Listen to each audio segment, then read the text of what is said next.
Welcome everyone. Extremely happy to have you all here at our webinar on NESL.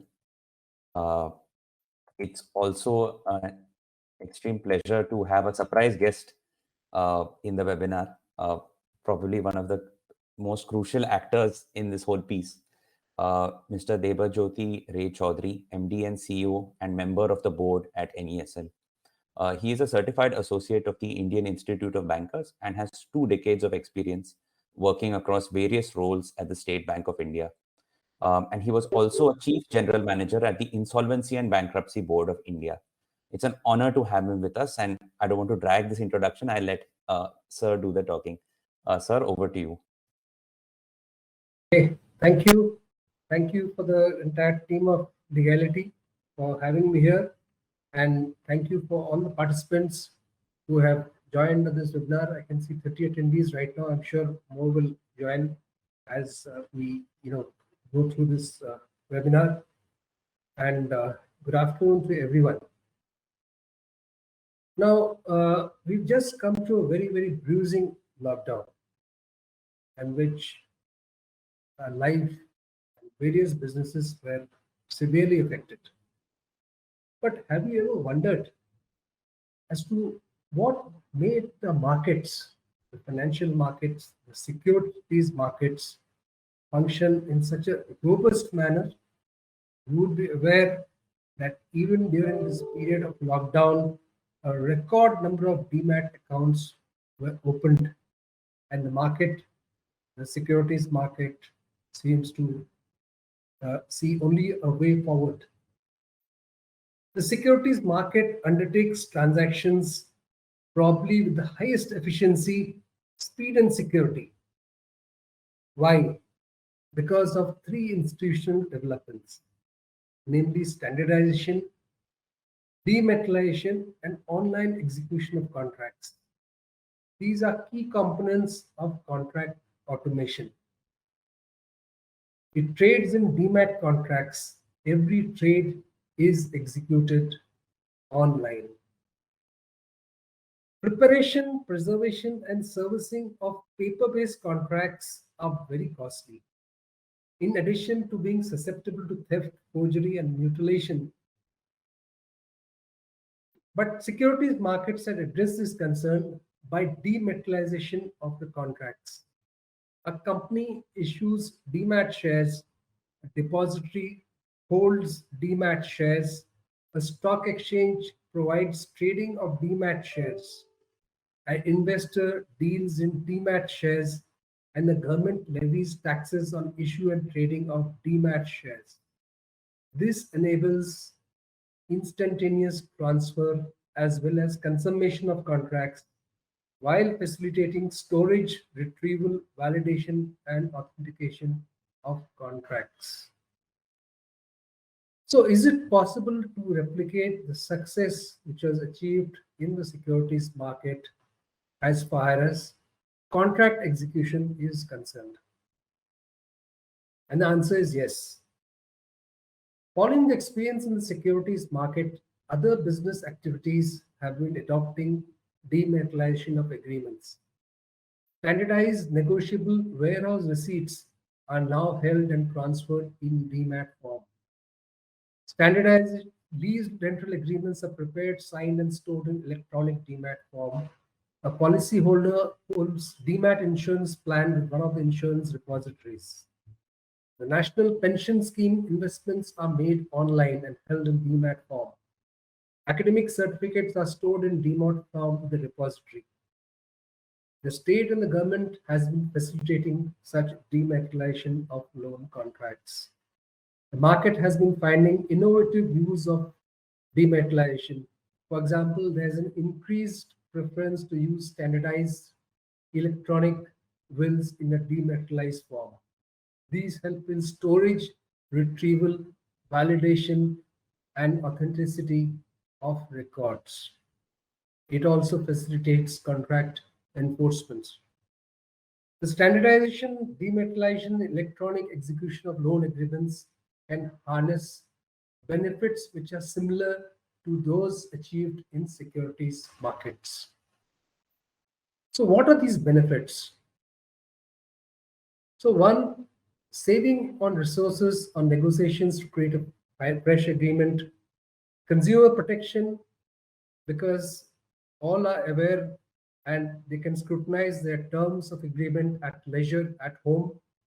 Quick conclusion of transactions, improved contract enforcement, avoidance of disputes, negligible cost of maintaining and servicing loan agreements, development of secondary market for loans, also other benefits like verification of default for insolvency, encumbrance of properties, transfer of loans, development of markets, etc.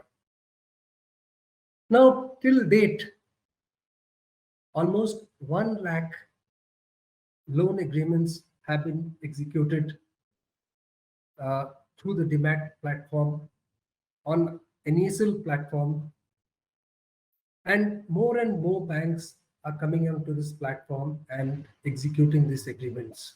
So this is going to be the way forward. A success which has achieved the securities markets. Similar success is possible as far as contract execution and more specifically loan document execution is concerned. So I would request all of you to make use of this platform. In fact, NESL is majority owned by government. It's a government company, and the government is also encouraging such dematerialization of documents because it helps in ease of doing business. And there's a unique opportunity to facilitate execution of documents, to reduce time, to reduce costs, and of course, we don't want another lockdown. Of course, there's a fear of another outbreak, but I'm sure I hope it will not be as severe as the first two waves. But even if we do not have a lockdown, such kind of online execution of documents would be the way forward, as the experience in the securities market has shown. So I would request all of you to grasp this opportunity, and this is the way forward. So I wish the organizers all the best for this webinar, and my colleague is here. Shajita will run through how exactly the modalities, how it works. It's very simple. As I said, almost there are already 1 lakh documents have already been executed on this platform, and it's not too difficult. It initially it might require a bit of hand-holding. We're always there. The team at Legality is always there.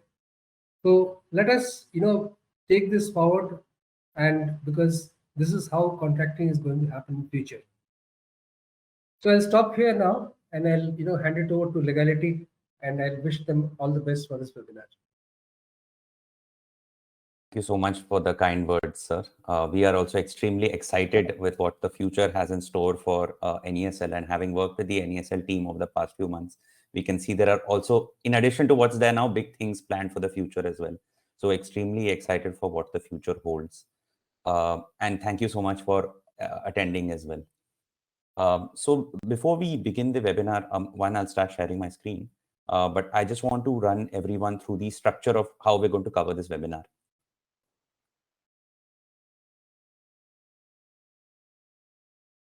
So we will be covering 6 aspects. One is the philosophy, why NESL exists, what the purpose and role of NESL is in the economy.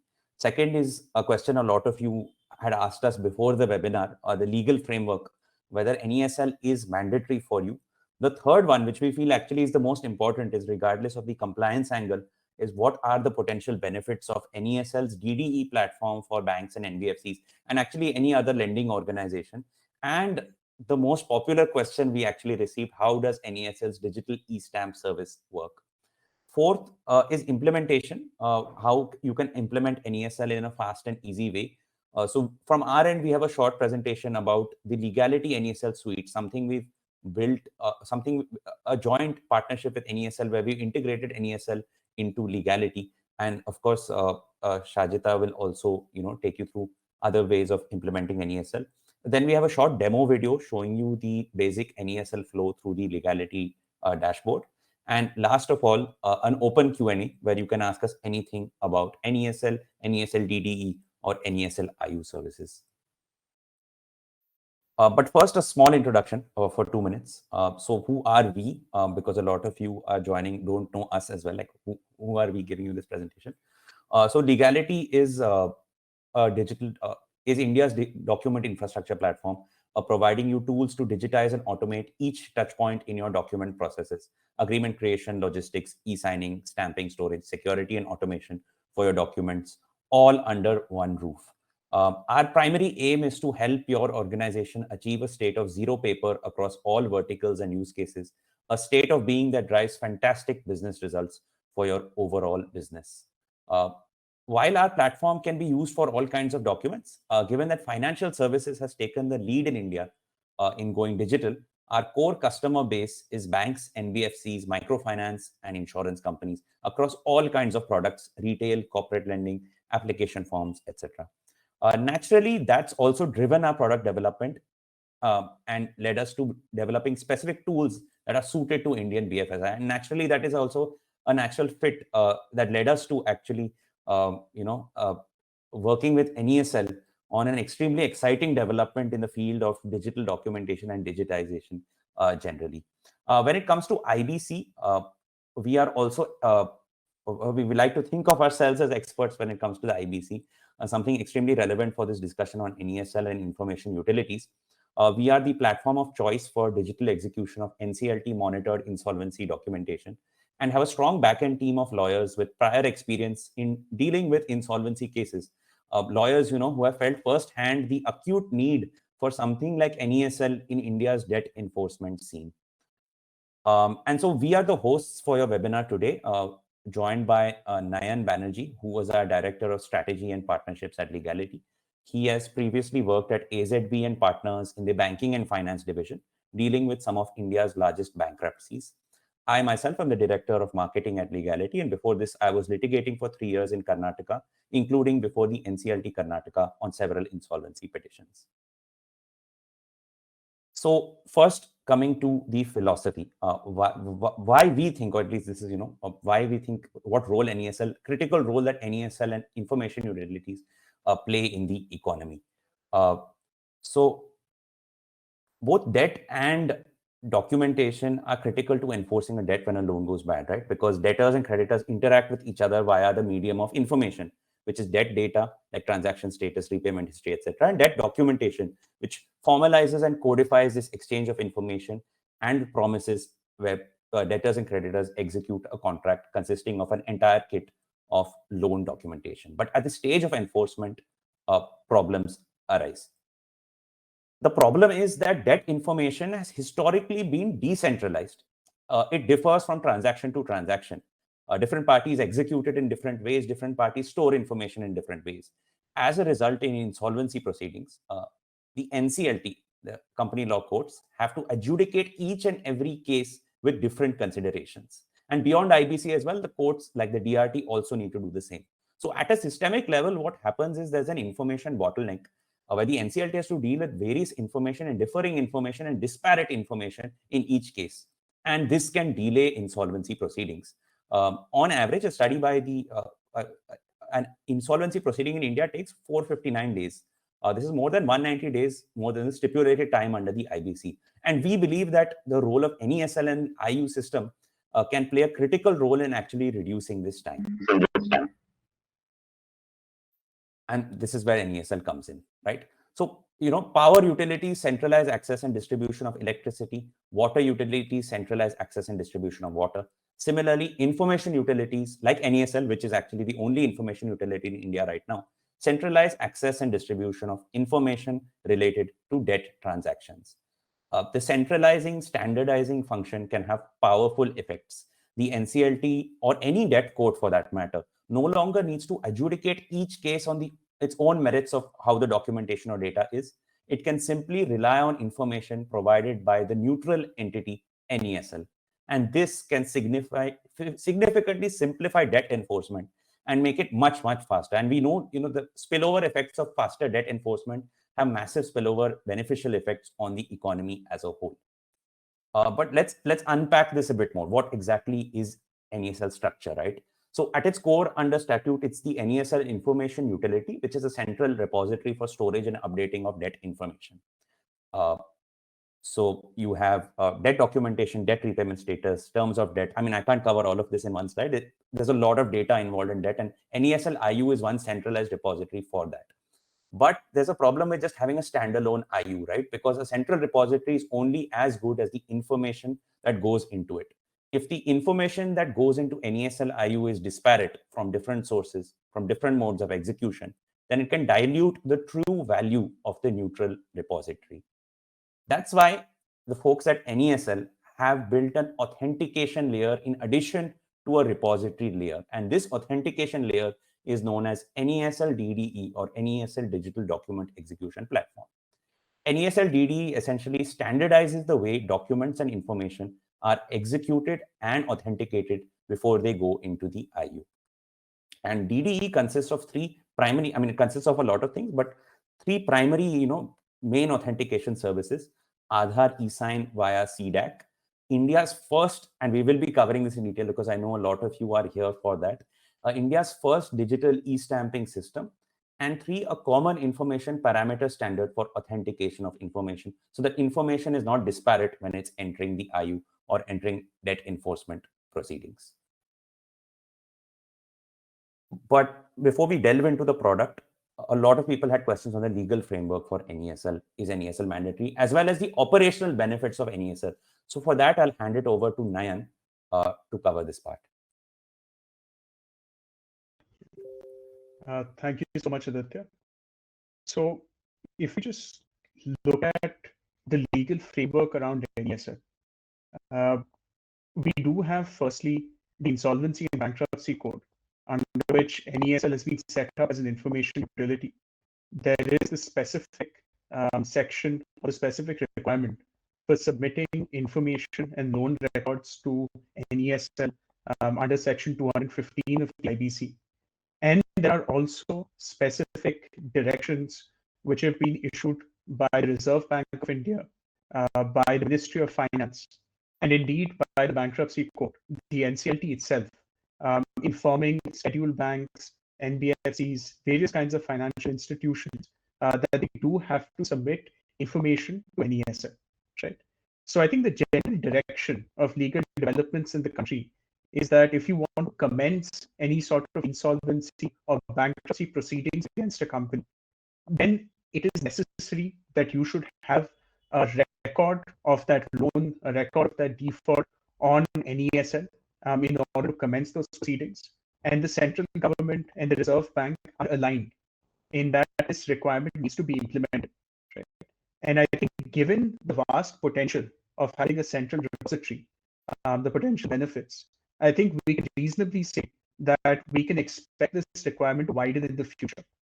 But regardless of what is your immediate short-term compliance requirement, NESL's digital document execution service offers fantastic operational benefits, right? And the most prominent of these, I think the most interesting, is digital-only stamp papers.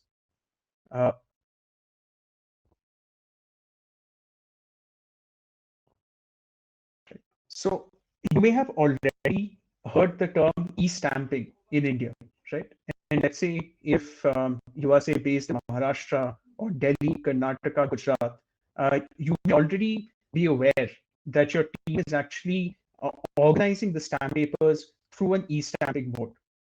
The key thing to remember is that this is unfortunately a misnomer. E-stamping essentially refers to paying stamp duty online, but there is still a hard copy of a stamp paper that needs to be collected, that needs to be stored, and so on, right? So if, let's say, someone informs you, perhaps they may have told you that, look, we provide on-the-go, ready-to-use digital stamping, and so on. If they're talking about it being generated digitally, what they're actually talking about is a receipt of payment of stamp duty and not the stamp paper itself, right? The stamp paper itself is still in a physical format. And therefore you have your storage and other operational costs associated with it. That is where NESL is bringing in a revolution when it comes to credit facility, loan documentation, and other kinds of documents as well. Right? Because for the first time, as on date, across 19 states, including Maharashtra, Karnataka, Delhi, Gujarat, Tamil Nadu, and many others, if you are using NESL's DD service, then you no longer have the requirement of a hard copy of a stamp paper. And I understand that there may be more questions around how do you access this, how do you implement this, and we will be taking that a little bit later in the question and answer session. But if you could move on to the next slide. So I think we've already discussed before, and I think this is something that MD sir at NESL and also did talk about, is that there are significant benefits as such of ensuring that your loan details and ensuring that there's digital storage of documentation. So we won't spend too much time in this. We can move on to the next key benefit that the NESL DD service offers, which is an extremely affordable Aadhaar e-signing facility for your borrowers and guarantors. Right? So the revolution that NESL brings about is not only digital stamping, where there is no hard copy required for a stamp paper anymore, but along with that, as part of the same process, you can also collect an Aadhaar e-sign from your borrowers or guarantors as part of the same flow. Right? Now, some of you here may already be submitting information to NESL as an information utility. Right? You may be scanning your loan document, filling up the loan information, and so on. One important thing to remember is that if you shift from that method to using NESL's DD service to get the document e-signed through NESL DD, digitally stamped, and then submitted to NESL, your charges remain almost the same.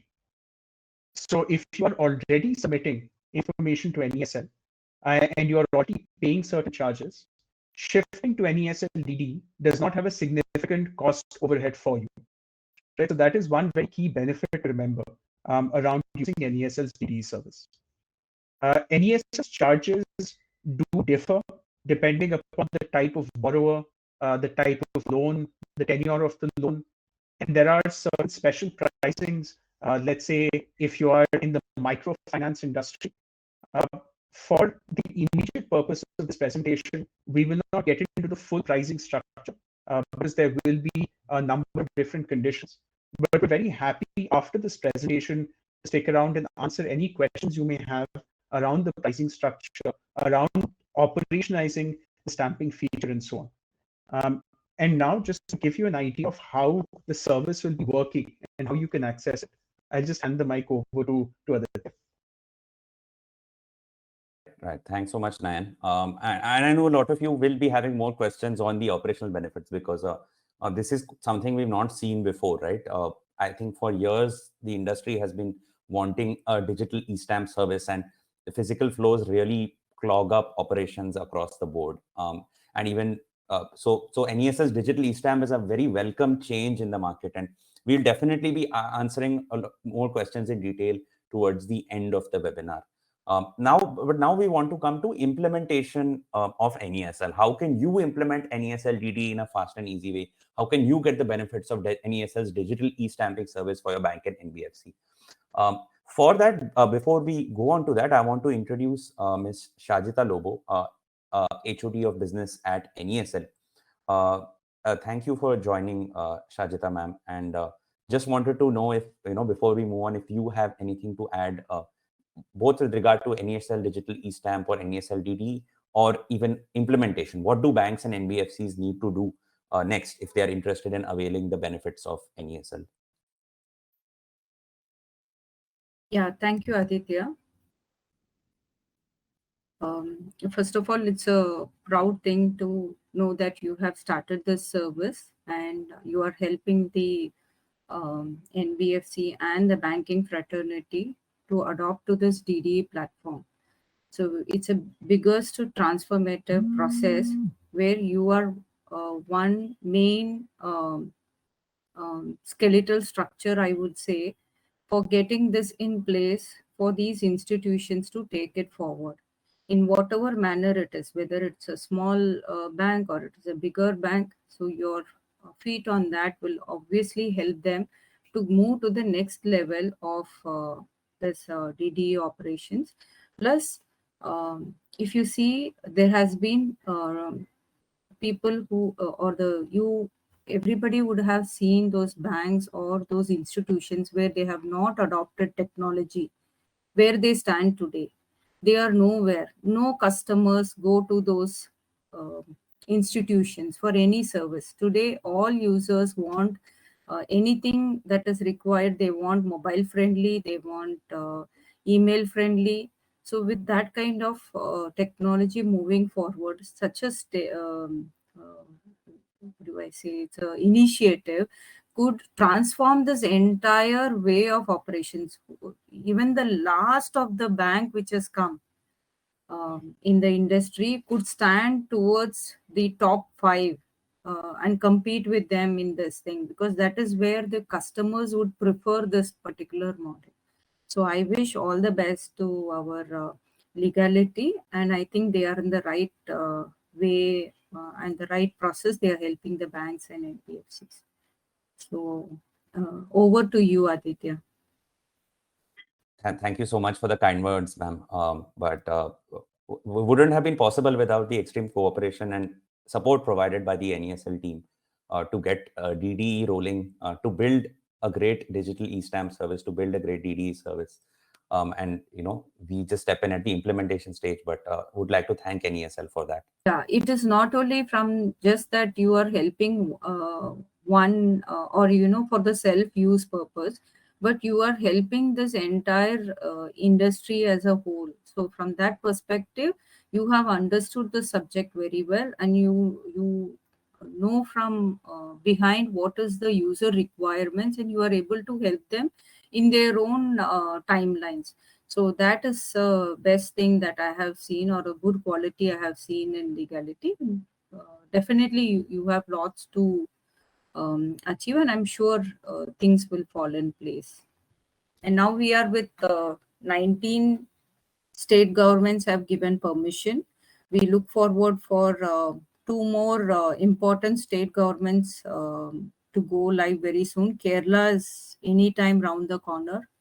We are expecting Kerala to come. So with that, it will become 20. So please utilize this services is my humble request. Thanks, Aditya. Thanks, Shajita. And it's great to hear the news about Kerala, because we had several Kerala financial institutions actually in the last week alone asking us about it because they were feeling left out. They were feeling left out that other states are having it. And No. In fact, today morning, the news from Kerala came that the cabinet has cleared, and they would be releasing the government order in a week's time. Is what they said. That's amazing news. That's amazing news. Great news to hear. So thanks so much for the kind words, Shajita. So I'll just now power through because I think Shajita has covered most of it. I'll just power through what the Legality NESL joint partnership means for you, a bank or NBFC or lending institution who wants to implement NESL, right?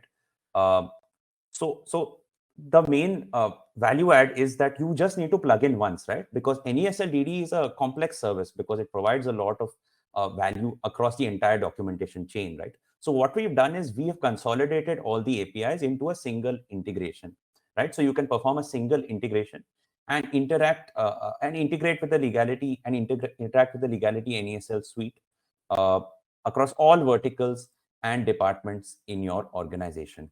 So it starts with a powerful dashboard because we realize the main difficulty in any enterprise technology implementation is that they are API driven, right? And this creates significant implementation bottlenecks because business and product teams are heavily dependent on stretched tech teams who are working on 100 different digital transformation products within a bank or an NBFC. So that's why we've made NESL available through the legality dashboard, where business teams can set up and go live extremely fast. And you can use NESL at scale until your API integration is completed through the dashboard itself. So you don't have to necessarily wait for your API integration to complete. You can actually start using NESL DDE right away for many use cases with the dashboard itself. But that's not all. A dashboard also, when you come to the stage of API integration, makes API integrations an easy 3-step process. So your business and product team or a legal team needs to simply complete the workflow through the dashboard, integrate the workflow ID where you need your tech team for some time, and then you can make changes at the business level itself without tech team intervention, right? So this allows you to complete NESL DDE integration fast. It allows you to lower the implementation costs of NESL DDE. It avoids major dependencies on your tech team, which is already working, as I said, on multiple projects at the same time. And it allows you to integrate NESL fully with your web and app-based journeys. So you can essentially ensure the benefits of NESL DDE's platform percolate to your user journeys as well. But that's not all. So the second main difficulty in enterprise tech implementations doesn't lie in technology, but in people, right? If your bank and NBFC doesn't have a human interface to work with at all stages of the process, then technology we've seen doesn't get used, right? You buy the technology, but it remains unutilized, right? So we don't want this to happen with you. So our team, as well as the team at NESL DDE, will be available with you to help you meet your go live timelines. Both of our teams will help you with any day-to-day usage requirements that you may have, and we will also help you succeed and expand with NESL DDE to essentially revolutionize the way you do your documentation. So there is more with the NESL suite. NESL has kindly allowed us to integrate some of our other features in the NESL workflow itself, right? So while the core NESL workflow remains consistent, for your overall workflow, you can also add other layers to the flow through the Legality platform. These features are designed to make it even easier for you to switch your digital documentation to NESL DDE. So things like internal compliance features like authorized signatory signatures, video and email guidance for your borrowers to e-sign, because NESL is a new system. It may take a few months for borrowers to also get used to it. So we have video guidance that we provided in the journey so that you don't face any drop-offs. We also have an analytics and MIS module for you to track drop-offs and your consumption and usage of NESL, and a lot more that's there in the pipeline. But first, let's take a quick sneak peek into how this works. We prepared a short 4-minute demo video for you of the basic NESL flow through the Legality dashboard. And we'll, of course, also be sharing the video with you at the end of the webinar. So I'll just stop sharing my screen and I'll share the video screen.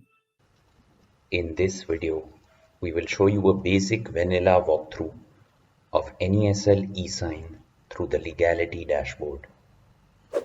After logging into Legality, click on the New Document button. Here you have two options: upload your own PDF or create a final document from a template you have saved on Legality. Click on the Create Document button. Make sure the request invitees to sign in fixed order toggle is switched on, and then enter your borrower's name and email address. Select NESL eSign signature type and click on Next.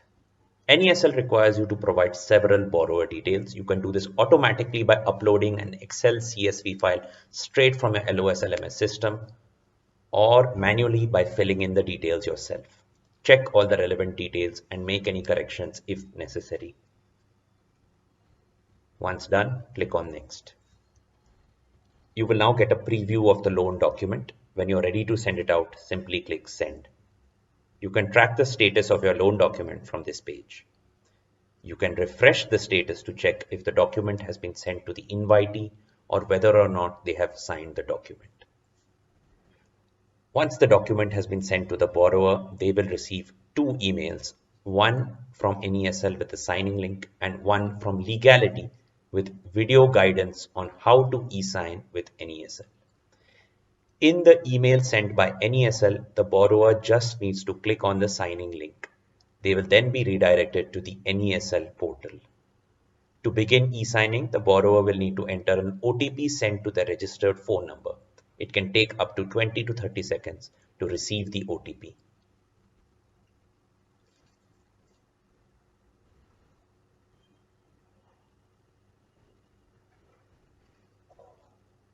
After entering the OTP, the borrower will need to hit verify. After successful verification, the signer will be able to view the loan document that they need to sign.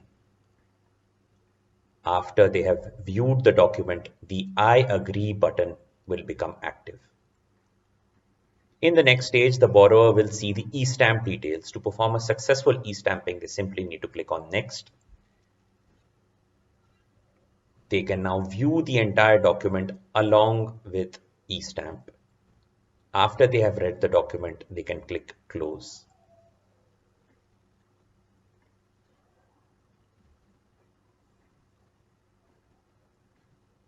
The borrower will now have the opportunity to give consent to e-signing the document.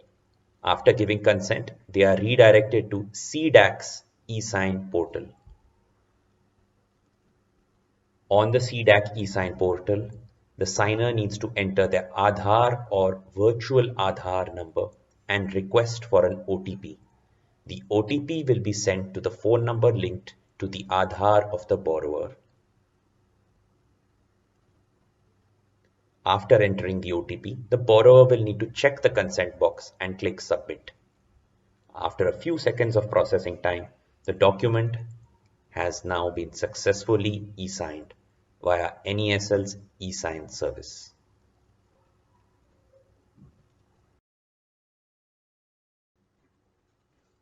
You can view the updated status of the final signed document, download the signed document, and download and view a complete audit trail easily through the legality dashboard. This document is also uploaded to NESL IU. The borrower will receive the final signed version of the document in their email inbox. They can easily view the signed document and download it if they want to. Through legality, they also receive a completed audit trail.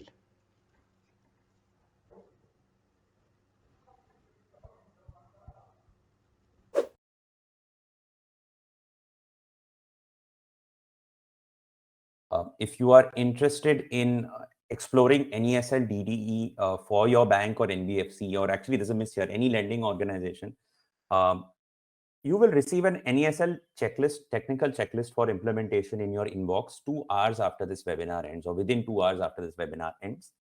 You can share this with your tech or implementation teams.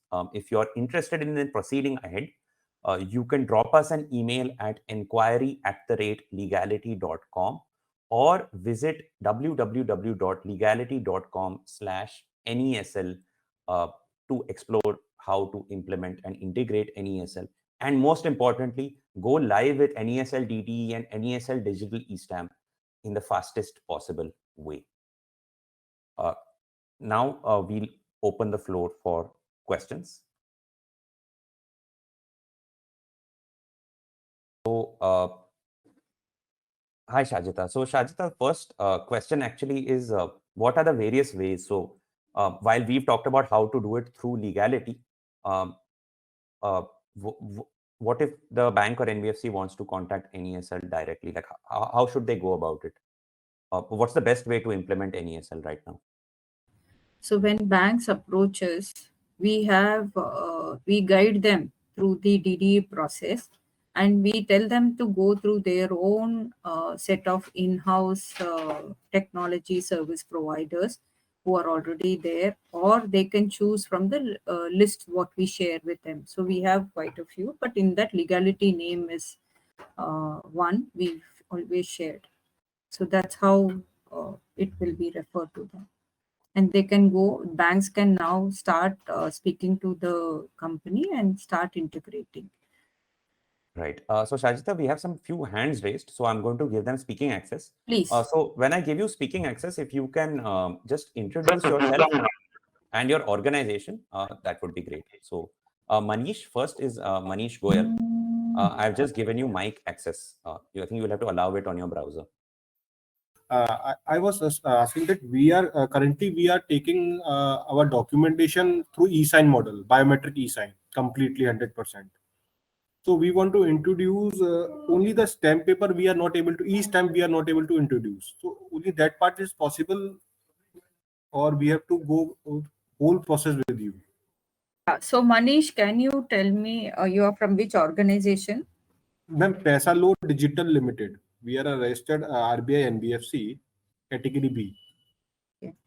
So good question, Manish. NESL has in that e-sign part the biometric also.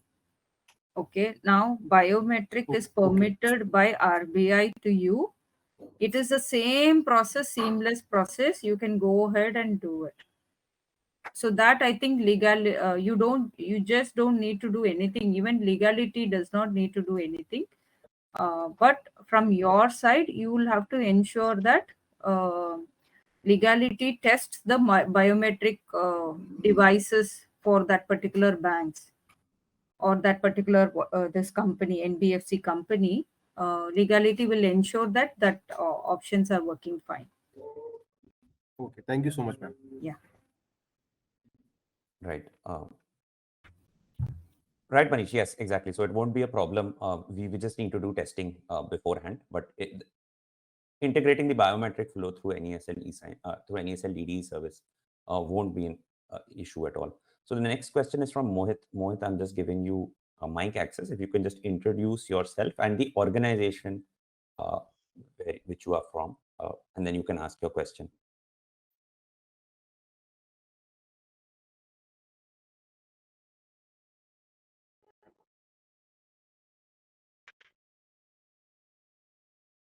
Mohit, yes, we can hear. Okay.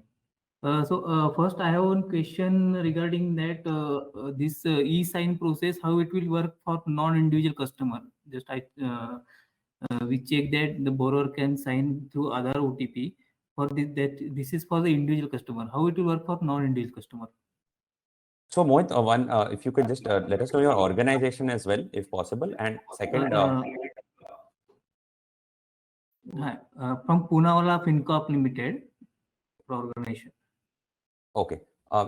So if I get you correctly, it's what about if your borrower is a corporate borrower, right? Like the borrower is a company entity. Yes. Okay. Nayan, you want to take that, or Shajita, you can take that one. Yeah, Nayan, you want to do it? Yes. Go. So, Go ahead. so through NESL, currently the Aadhaar signing service possible. Now, just as when you are signing a document, you could be putting your own personal signature on the document, but you would be doing it on behalf of the company because you are an authorized signatory of the company. So similarly, even for an authorized signatory to use Aadhaar e-sign service to sign a document on behalf of a company is completely permissible because even though it is your own signature, you are authorized to use it and sign a document on behalf of the company. Right? So to use NESL's DDE service, the borrower will have to use the Aadhaar e-sign service and in order to use the digital stamping. But let's say you have maybe 2 or 3 signatories. Right? What NESL's DDE service requires is that the first borrower, right, the first person to sign the document uses Aadhaar e-sign. But for the subsequent borrower, or let's say for Poonawalla FinCorp's own signatory, they can use their DSC token when they are using, because legality has enabled that. But the first person to sign the document when using NESL's DDE service will have to use Aadhaar e-sign. So, I'll just quickly introduce. So, this is Mohit. So, entire legal team of Poonawalla is there, and we have our operation team also. So, discovery was from the operation team, right? So, in case there are multiple borrowers, so like co-borrowers are there, guarantors are there. So, how it is, like every party would be getting a triggered for this Aadhaar OTP, or it is only just the one has to sign, the way you said, Avi, on this? So you will have flexibility. So the first person, so you can set a sequence of your signers. Let's say you can say that after the first person signs, and then the link moves on to a second person for signing, and so on. So you can set an order in terms of how the signing process works. When using NESL's DD service with a digital stamp paper, the first borrower in the sequence will need to use Aadhaar eSign, but Legality has enabled DSC token signing and other types of, let's say, PAN-based authentication signing is also available. But that can be used by the second, let's say, the co-borrower or the second signatory in the sequence. Your first borrower in the sequence will have to use Aadhaar eSign through CDAP, which is enabled on NESL. Okay. So in case the first signatory uses Aadhaar eSign and rest of the signatories don't use it, will that document have the same sanctity which is covered under the IT Act and the Evidence Act, or it would be treated differently because other parties have not opted for, or they have not been given the option to use Aadhaar-based signatures? No, it would be given the same sanctity because the way the IT Act talks about electronic signature is it has a broad definition of electronic signature, and within that definition, there are 2 or 3 different classes. So one class is your DSC token, another class is Aadhaar eSign, and last year a PAN-based eSign was also introduced. So you can use any of those 3 methods, and it is all considered an electronic signature.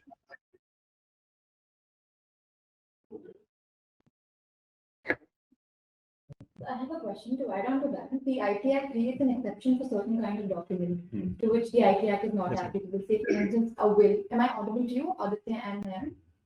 Yes, you are. Okay. Say, for instance, a will or a power of attorney or a negotiable instrument or even a mortgage to get a sale deed.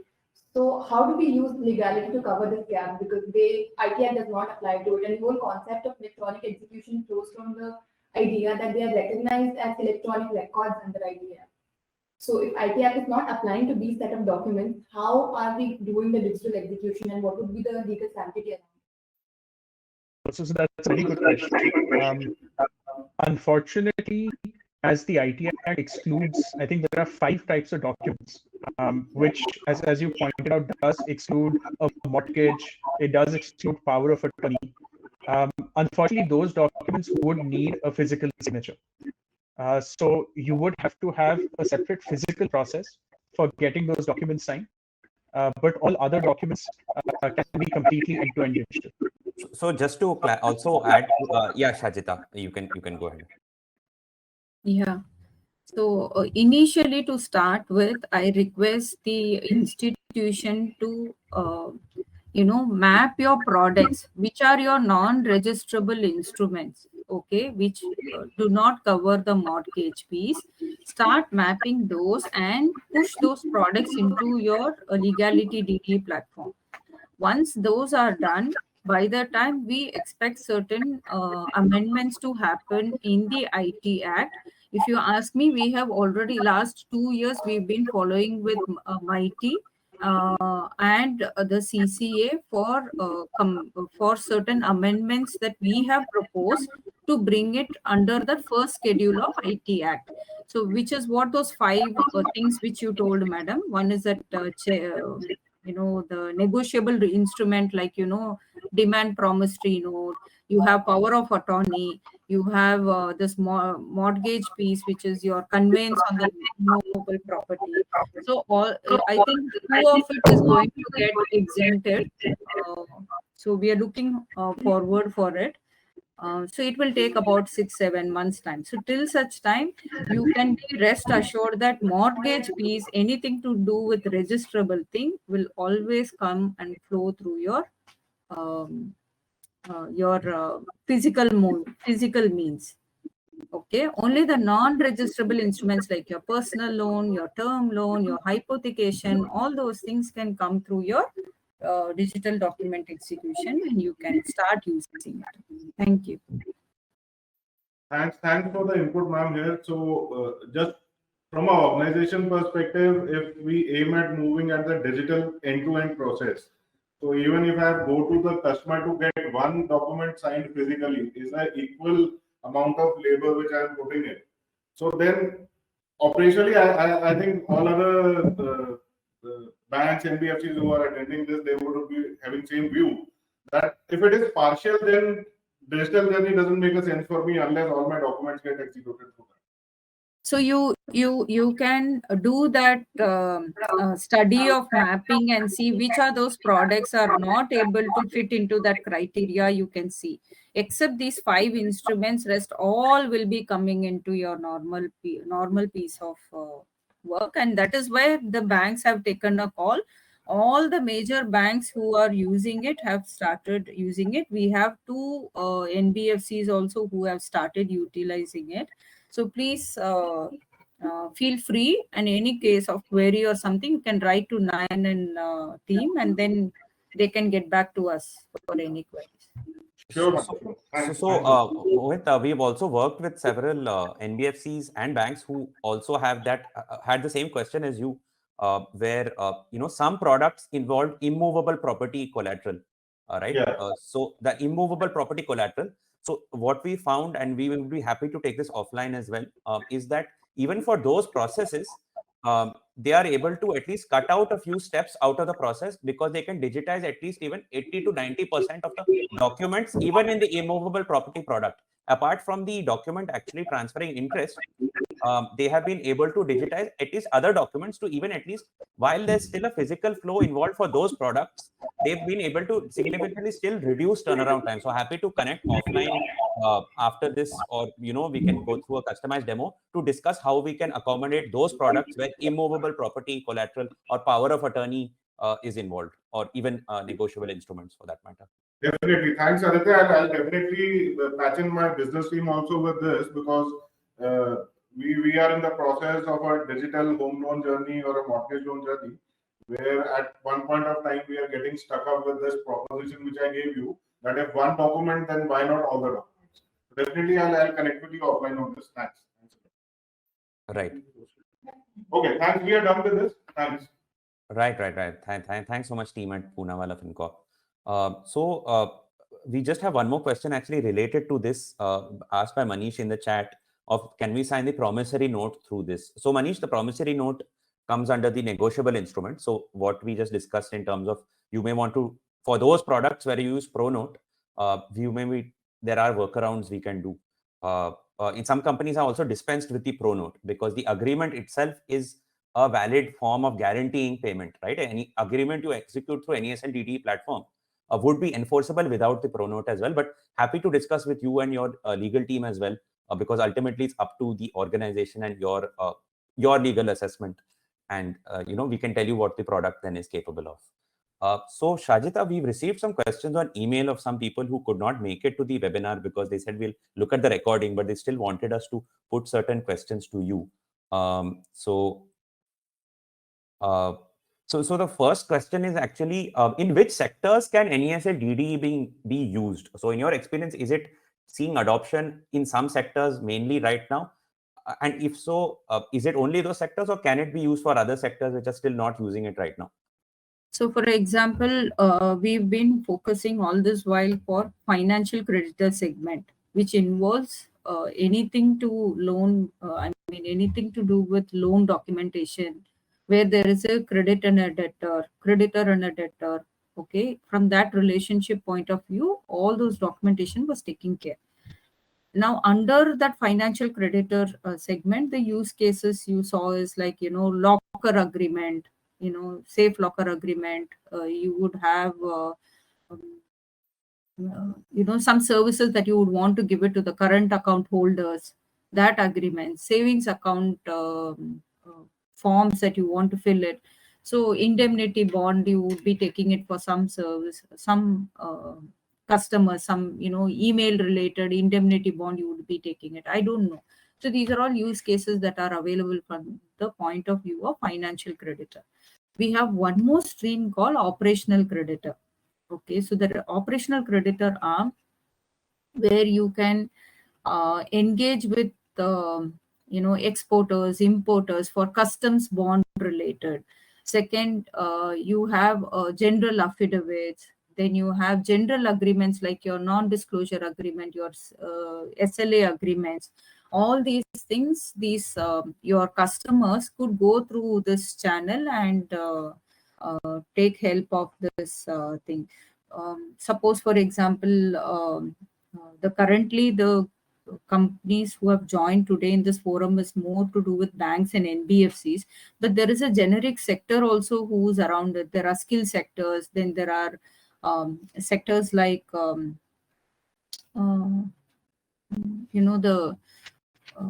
the IT sector you take, for example. So IT sector has got day in and day out, they go and sign agreements with vendors. Such agreements all can come flow through this particular platform. Through your own platform, it can come. Right. Thanks for that, Shajita. So one more question regarding stamping. Are there any two questions regarding stamping actually we received, and these are we've received 3 questions on this, so consolidated into 2 questions. One is, are there any limitations on stamp value size that we can do through NESL digital e-stamp? And No. the second, okay, no value. So absolutely any stamp duty can be paid through digital e-stamp service. Right. And the second one is, do we need to register with NESL, or do we need to register with state governments for using the digital e-stamp service? No. So any institution that needs to do a simple registration, all states are exempted from it through NESL, okay, except Maharashtra. So for Maharashtra, they have to, the state government has clearly mentioned that they want the banks and the NBFCs to do a one-time mapping exercise of their own documents. Okay, and that only has to flow into our segment. So this is what you all need to just take care, and imbibing or guiding the NBFCs and the banks to get into this particular, follow this process. So by doing it, Maharashtra government also has said that if those companies are doing it, we will not even do an audit for them, is what they loosely said. But how it is going to pay, we don't know. Right. So Shajita, one final question we received on stamping. How does this NESL work with, so we have a question on Maharashtra ESBTR, because Maharashtra is having the ESBTR system. So does NESL work in parallel as another option, or does it operate through NESL, through Maharashtra ESBTR, or is NESL a new way to pay stamp duty in Maharashtra? So it is a new scheme of things. It's a new way to come into this platform to use this options. While SBTR, ESBTR will exist for some more time. Once this channel is ready and it can carry volumes and it can carry all the articles are put into this particular 10D platform. See, as of now, only 9 are permitted. More and more article needs to be added into this. So once that is permitted, then it's good to go ahead. Then they may stop that service and they will allow only this particular channel to operate. Right. Great. That is great to hear. So I think we can wrap up right now. We've exhausted the questions on email, but if anyone has any final questions on here, you can raise your hand. If I've already given you speaking access, you can also unmute yourself and ask away. Apart from that, Shajita, I would just like to thank you again so much for making time in your schedule for this. It really means a lot to us. Really appreciate it. Thank you. Thanks, team. And excited to continue working with NESL for all the future products that you will be adding in the future. Sure. So Thank we you will so be coming up with bank guarantee very soon. We are coming up with customs electronic bond. That is something new. Then we are also engaging all those companies who are into tendering and e-procurement. All those people also can use this particular platform. Employer-employee agreements can flow through this. So these are all different ways and means of how to go about. So all the best once again to Legality, and thank you so much. And thanks to the institution members who have participated today and making this a successful event for Legality. So thanks from my side.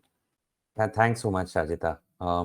So thank you all for attending. I have dropped in the contact details in the chat to this webinar. You can, again, I'll repeat them. You can email us at enquiry@legality.com. You can email Nayan at nayan@legality.com, and you can email me at aditya@legality.com. If you forget these email IDs, we will be sending you a follow-up email on how to contact us. If you if that email goes into your spam and you don't happen to see it, you can just visit legality.com, and there are details on how to contact us there. But for now, Nayan and I are also happy to stay on call if anyone has any more questions, or if you want to go into more detail about anything with regard to NESL. Nayan and I are happy to stay on and answer any other questions you have, or take you through something in more detail that we perhaps couldn't cover because of the format of the webinar. So if that's the case, I think Manish and Mohit, your hands I can still raise. Is that from the old thing, or because I've given you speaking access, so you can unmute to talk? Okay, this is Manish from Pesalo. Actually, I was just checking out the list which you have shared of the states. So few states, we are working on 10 to 12 states in India, but few states are not in this list. So can we go for a half one, or we have to merge the whole API with your API? How will be that be done? So Manish, you can use a hybrid approach. So let's say you can, for the states where NESL has complete digital stamping, you can use the NESL DD stamping service for that. And for other states where NESL is, I think, yet to get the requisite permissions or amendments in the law, there Legality, you can place stamp orders for Legality. So we will go out and buy the stamp papers in bulk for you, and we will create a separate centralized inventory for those stamp papers, which also you can use. You can track usage and so on. Can I ask you a legal question about it? Sure, please go ahead. Well, actually, if one of the party, because in e-stamping or e-signing documentation, one of the party will be sitting in X state, and the another party will be sitting on the Y state. So which stamp we need to be used, X state or Y state? So Manish, while we would advise that the final word on what decision you take be determined by the legal team. In our personal opinion, but again, this is just a personal opinion, not a legal opinion. And what we've seen the market do in market practice is that the state of execution, so where the completion of execution happens, is where the stamp duty must be paid. So usually what companies do is they put authorized signatory of the company as the last signatory, so that the stamp duty is payable in the state of the head office.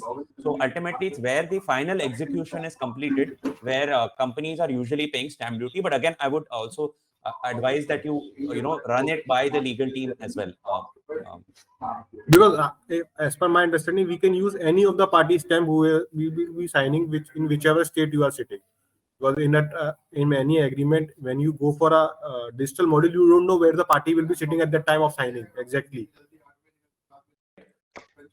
All right. That's correct. So Manish, I think just to add on that, one thing to remember is that when you're doing an electronic process, right? Let's say if you do something physical, then we know that okay, everyone is sitting say in Delhi or Mumbai or so on, right? So we know the place where they're sitting. But when you are moving documents electronically, then the IT Act or the Information Technology Act does not link your physical position or where you are sitting physically with how the document is moving, right? So there is, we'll be happy to share any separate provisions of the IT Act. But let's say where your server is located, where you are sitting physically, and so on. That is not really necessary when looking at how the movement of the document is happening electronically. There are provisions in the IT Act which talk about what is your registered place of business or your usual place of business, as where it is considered that you are receiving and sending the document from. So I'd be happy to share those provisions across, and then your legal team can also take a call as to what would be the appropriate jurisdiction for payment of stamp duty. But things like, the server is in Mumbai, one signatory is sitting in Karnataka, another signatory is sitting in Lucknow, and so on. That is not really relevant for the purposes of that should not be relevant for the purpose of stamp duty. It would be more, what is your place of business on behalf of the company that you're signing. Okay. Okay. Thank you. I will get in touch with you shortly.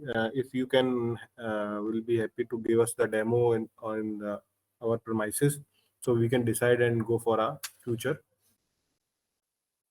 business module. Certainly. So you can. I've dropped it in the box, but you'll also receive. Yeah. You can reach out to any of those email IDs, or on LinkedIn, wherever you find us, you can reach out to us. But those email IDs are also like. Yeah. Sure. Thank you so much. Thanks so much, Manish. So does anyone else have any questions? Nayan and I are happy to stay and take you through anything you want to cover in more detail, or if you want to discuss anything else. Otherwise, we'll of course always be available on LinkedIn. You can reach out to Nayan or I. You can follow Legality on LinkedIn, where we'll be posting more updates on NESL. We will also be sending you a follow-up email to this webinar. And yeah, we hope you found the webinar engaging and informative.